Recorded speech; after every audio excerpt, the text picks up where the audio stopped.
Sur le Google Sheet, maintenant que tu as rentré toutes les données de la propriété, comme sa localisation, le type de propriété, le nombre de pieds carrés, le prix de vente, tu vas pouvoir voir les résultats prévisionnels. Donc là, comme on a rentré toutes nos dépenses et qu'on en a calculé certaines par rapport à des taux qu'on a appliqués automatiquement sur toutes les propriétés qui sont à l'intérieur de ce spreadsheet, comme par exemple le taux d'intérêt sur les prêts hypothécaires, la durée de remboursement en année, donc l'amortisation,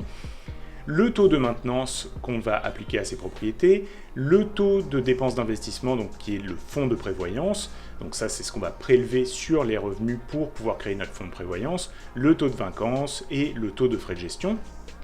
Tout ça, ça va nous permettre de calculer les résultats provisionnels, comme par exemple les revenus d'opération, les dépenses d'opération, le revenu net d'opération, donc ça va être le revenu que tu vas faire quand tu auras fini de payer complètement la bâtisse ou si tu la payes tout de suite en cash. Le coût du capital, donc ça va être les hypothèques que tu vas devoir payer dans l'année, et le cash flow, donc ça va être en fait le revenu net d'opération moins le coût du capital qui va te donner le cash flow qui te reste à la fin de l'année dans tes poches. Le retour sur investissement par rapport au capital que tu avais investi initialement, l'équité que tu vas construire dans ta bâtisse au fur et à mesure que tes locataires payent ton hypothèque, et puis le revenu total, donc c'est-à-dire l'équité plus le cash flow. Et ça va te permettre d'avoir le retour sur investissement total qui comprend bien sûr l'équité. Tu vas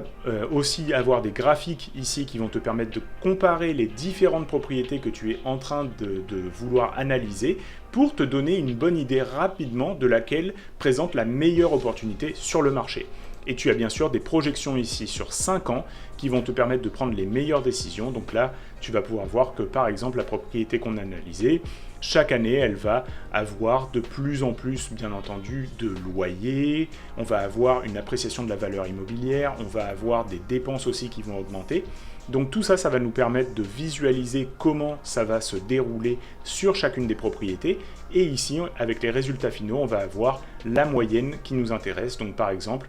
on va savoir ici qu'on va faire en moyenne des revenus locatifs sur les 5 années de 167 $ par mois et que l'équité qu'on détient sur cette propriété va grandir de environ 27 000 $ par an. Donc ça nous fait un rendement total avec la prise de valeur de la propriété plus l'équité plus le cash flow de 19,35% sur cette propriété en moyenne sur les 5 années. Et ici, tu as aussi des graphiques qui vont te permettre de bien comparer les différentes propriétés que tu as rentrées dans le tableau et de voir laquelle est la plus rentable sur le marché par rapport aux différents investissements potentiels pour toi.